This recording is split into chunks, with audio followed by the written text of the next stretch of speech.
مذاکرات ہوئے چاہے جیسے بھی وہ ہو رہے تھے، لیکن ایسا لگا کہ سیاستدان بالآخر یہ بات سمجھ گئے ہیں کہ مل بیٹھ کر ہی بات ہوگی اور معاملات طے کیے جا سکتے ہیں. لیکن ایک بار پھر ہم اسی مقام پر آ کھڑے ہوئے ہیں جس کے آگے کچھ پتہ نہیں ہے کہ کیا ہونے والا ہے. کس کو ذمہ دار سمجھتے ہیں اس مذاکرات کے تعطل کا؟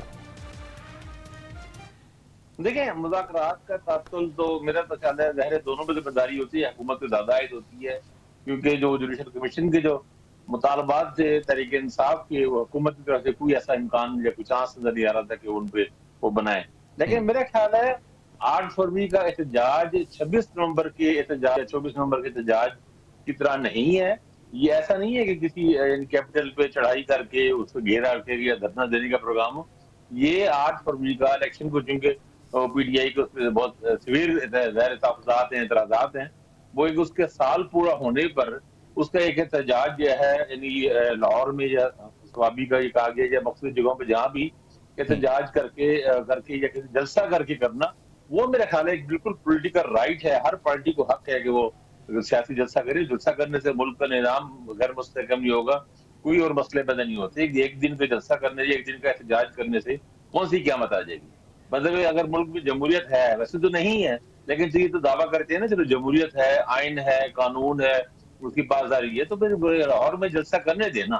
آپ ایک طرف سے خود یہ حکمران جماعت کا پی ایم ایل این کا خیال یہ ہے کہ تحریک انصاف بالکل تو شرنک ہو ٹریک گئی ہے. ریکارڈ خاکوانی صاحب اگر ٹھیک نہ ہو، جس طرح آپ کہہ رہے ہیں کہ کرنے دیں، اور 8 فروری کو ہی چونکہ لاہور میں ہی وہ میچز بھی شروع ہونے والے ہیں، ٹرائی سیریز، اس کے بعد چیمپئنز ٹرافی بھی شروع ہونے والی ہے. ٹریک ریکارڈ جب ان کے مخالفین یہ کہتے ہیں کہ ان کو اگر اجازت دے دی جائے لیکن پھر یہ ہلہ بول دیتے ہیں. مویشی منڈی میں جلسہ کرنے دیا تھا، وہ جلسہ ہوا تھا، وہ جلسہ پرامن ہوا تھا. کوئی اس میں حالانکہ اس جلسے کے بعد بھی انہوں نے سڑکیں بند کر دی، لوگوں کو نہیں جانے دیا، لیکن پھر بھی لاہور میں آخری جلسہ جو ہے وہ بڑا پرامن جلسہ تھا. آپ کو یاد ہوگا جس میں گنڈا پور صاحب آ رہے تھے، موٹر وے سے بعد میں نہیں پہنچ سکے تھے، لیکن وہ جلسہ ہوا تھا اور ٹھیک 6 بجے لائٹ بھی چلی گئی تھی، لائٹ بند کر دی گئی تھی، لیکن پھر بھی تحریک انصاف نے کوئی احتجاج نہیں کیا تھا اور ان کے لوگ منتشر ہو گئے تھے. تو میرا خیال ہے کوئی اس میں حرج نہیں ہے.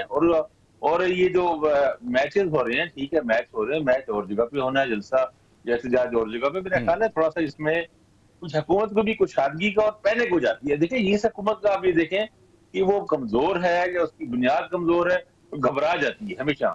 مطلب اسلام آباد میں بھی وہ غیر ضروری طور پہ کنٹینر لگا دیتے ہیں، اسلام آباد کے اپنے شہریوں کا جینا آرام کر دیتے ہیں. تو کیا یہ ڈر جو کیا ہے پینک خاکوانی ہونے کا صاحب؟ رویہ ہے، گھبراتے کیوں ہیں؟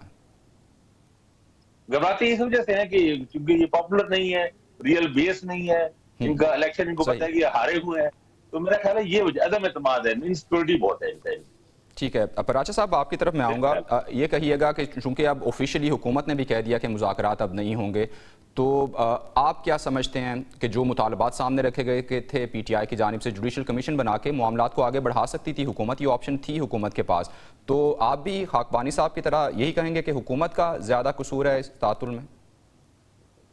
دیکھیں، پہلی بات تو یہ ہے کہ کچھ تھوڑی بہت امید تھی، زیادہ نہیں تھی کہ یہ مذاکرات کسی ڈائریکشن میں جائیں گے، لیکن وہ مذاکرات کسی ڈائریکشن میں نہ گئے.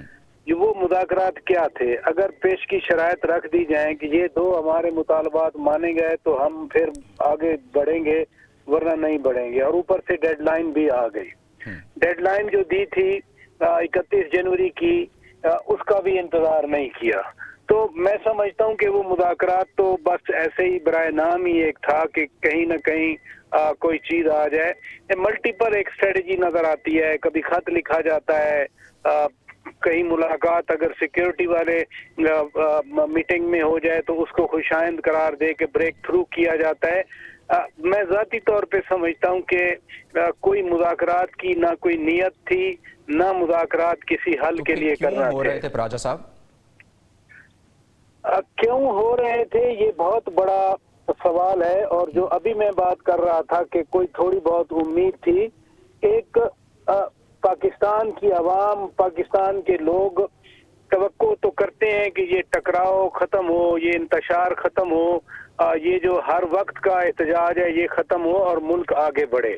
ساتھ ساتھ ملک کی اپنی بھی ریکوائرمنٹ ہے. آپ نے ابھی خود بات کی کہ کیا جو کوششیں ہو رہی ہیں ملک کو ٹریک پر لانے کی وہ کوششیں پھر ناکام ہوں گی ایک دفعہ یا ملک کہیں آگے بڑھے گا.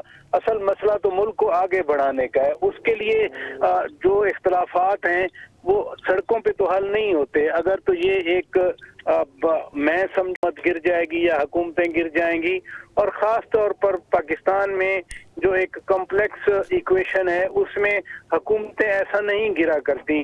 کون سی حکومت ایون ماضی میں وہ پی این اے کا ہم سنتے ہیں کہ پی این اے جو ہے وہ 1977 میں وہ بھی مارشل لا لگوایا انہوں نے, ادروائز تو کوئی ٹرانزیشن تو ہم نہیں کہہ سکتے. تو اس لیے اگر احتجاج یا مذاکرات کو ناکام کرنے کا یہ مقصد ہے وہ تو پورا نہیں ہوگا.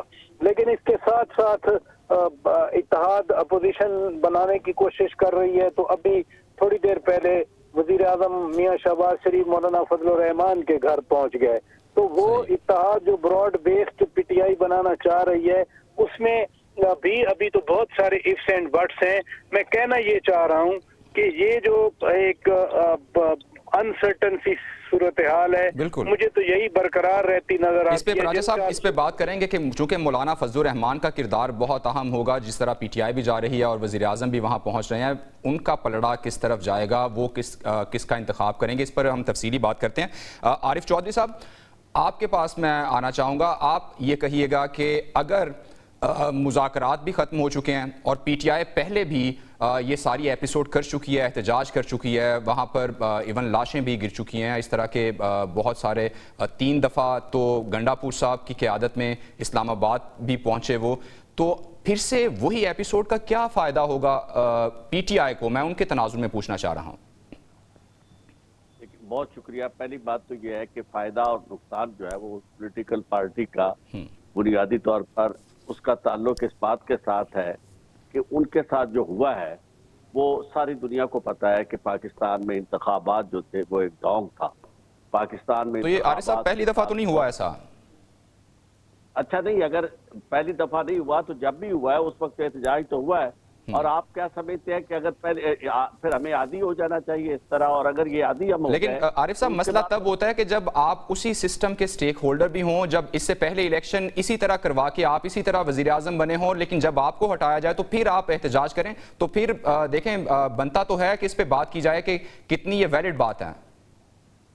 دیکھیں میں آپ کو ایک عرض کروں, اس میں میں اور تو کی بات نہیں ہے. جی پلیز. بات سیدھی ہے, پاکستان کے عوام کی بات ہے, میری بات ہے. مجھے نہیں پتا کہ پراچا صاحب کو تکلیف اس سے پہنچی ہے یا نہیں پہنچی ہے.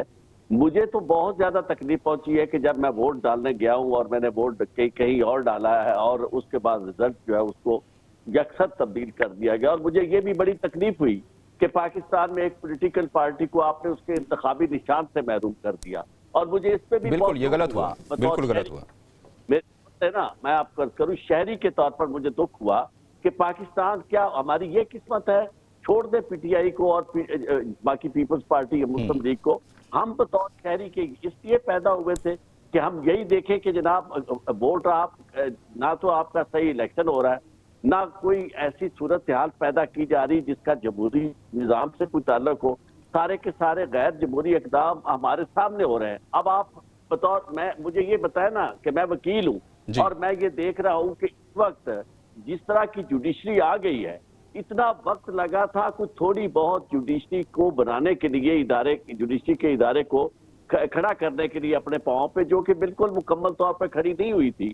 لیکن درمیان میں اب اتنا پھر شب خون مار دیا گیا. اور اب آپ مجھے یہ بتائیں کہ جس طرح کے ججز آ رہے ہیں, جس طرح کی صورتحال اور جس طرح حکومت چاہتی ہے, مقتدرہ چاہتی ہے